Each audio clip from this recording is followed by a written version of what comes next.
Adakah Anda rasa melabur itu benda yang susah atau benda yang berisiko tinggi dan hanya untuk orang kaya-kaya? Ramai orang salah paham. Melabur bukanlah tentang cepat kaya, tetapi tentang melindungi kekayaan Anda daripada dimakan inflasi. Hai semua, saya Matthew. Dalam video ini, saya akan terangkan maksud sebenar pelaburan, beza dia dengan trading, dan kenapa semua orang, termasuk Anda, mesti mula melabur hari ini. Secara ringkas, melabur atau investment adalah suatu cara menukarkan duit yang ada dalam tangan kita kepada benda atau aset lain. Aset itu boleh jadi ilmu, ataupun skill yang kita peroleh, atau aset yang berpotensi memberi pulangan duit pada masa hadapan. Paling penting, melabur juga boleh merugikan jika kita tersalah pilih atau tersilap strategi. Ia adalah langkah menukar wang tunai kepada kuasa beli yang kekal atau berkembang. Ada 3 sebab utama kenapa ramai orang takut untuk melabur. Yang pertama ialah mereka ingat ini adalah scam ataupun skim cepat kaya yang janji untung besar. Yang kedua pula mereka ingat melabur ini susah.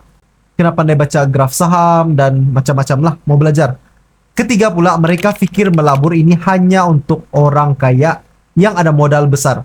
Sedangkan orang biasa macam kita pun boleh mula sebenarnya. Semua tanggapan ini salah dan boleh menyebabkan Anda rugi diam-diam kerana menangguh. Sekarang, kita kena faham beza besar antara melabur yaitu investing dan trading. Melabur bermaksud Anda beli aset dan simpan lama-lama dan mendapat keuntungan daripada kenaikan nilai aset itu dalam jangka masa yang panjang, 5 tahun, 10 tahun, ataupun lebih lagi. Risikonya pula lebih rendah. Trading pula ialah aktiviti beli dan jual aset secara kerap dalam jangka masa pendek. Mungkin sehari, seminggu, sebulan, boleh juga jadi sejam ataupun beberapa saat saja. Trading memerlukan ilmu yang sangat mendalam dan risiko yang jauh lebih tinggi. Trading lah yang selalu kita nampak dalam filem-filem movie yang ada monitor banyak, ada graf-graf. Itulah yang kita selalu nampak. Saya tidak menyarankan Anda buat ini kalau Anda tidak mempunyai ilmu yang sangat mendalam. Tetapi melabur boleh dilakukan oleh sesiapa sahaja, terutamanya dalam 2 bentuk yang saya akan kongsikan lepas ini. Pelaburan yang paling selamat di Malaysia dan ramai orang yang bersetuju tentang ini ialah Amanah Saham Bumi Putra, ASB. Ia adalah salah satu yang paling selamat dan paling sesuai untuk semua pemula kerana pulangannya yang stabil. Tapi, kalau kita lihat aset yang memberi pulangan besar untuk jangka masa panjang, ia adalah emas.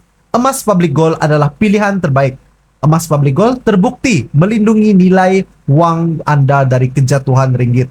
Dan ia sentiasa bernilai di peringkat antarabangsa. Kenapa mesti mula sekarang?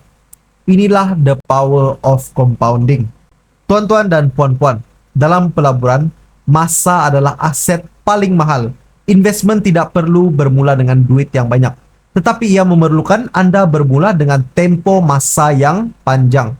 Simpan sikit-sikit tapi konsisten. Contohnya begini. Ali mula melabur serendah RM100 sahaja sebulan pada umur 25 tahun dan berhenti pada umur 35 tahun. Total hanyalah RM12.000. Bakar pula mula melabur RM200 sebulan pada umur 35 tahun dan berterusan hingga umur 55 tahun. Total simpanan adalah RM48.000. Walaupun bakar melabur 4 kali ganda lebih banyak, hasil akhir mereka hampir sama. Kenapa ini berlaku? Jawapannya ialah kuasa faedah daripada compounding. Apabila Ali mula awal, bukan sahaja modal RM100-nya yang mendapat pulangan, tetapi pulangan yang dihasilkan itu, yaitu keuntungan dia, turut mendapat pulangan pada tahun berikutnya. Ini ibarat duit Anda beranak, dan anak duit itu pula terus beranak untuk tempo 30 tahun. Bakar, walaupun modalnya besar, terlepas fasa compounding yang paling berharga pada 10 tahun pertama. Itulah sebabnya masa tidak boleh dibeli. Adakah keselamatan dalam pelaburan emas ini selamat? Mungkin ada yang risau, selamatkah simpan emas ini? Emas adalah aset yang diiktiraf lebih 6.000 tahun sudah. Ia selamat karena ia tidak bergantung kepada janji bank atau janji kerajaan. Emas adalah tunai antarabangsa dan merupakan perlindungan terbaik apabila sistem keuangan ataupun mata wang ringgit kita berdepan risiko. Anda tidak menyimpan kertas janji, Anda menyimpan nilai sebenar. Jadi, jangan tunggu gaji besar. Mulakan sekarang walaupun dengan 100 ringgit sahaja di account Gap. Saya dah letakkan link pendaftaran percuma di description di bawah. Klik link, daftar, dan WhatsApp saya. Saya akan tunjuk cara mula melabur yang ringkas dan sesuai untuk orang biasa macam kita. Jangan tunggu lagi. Mulakan laburan Anda hari ini.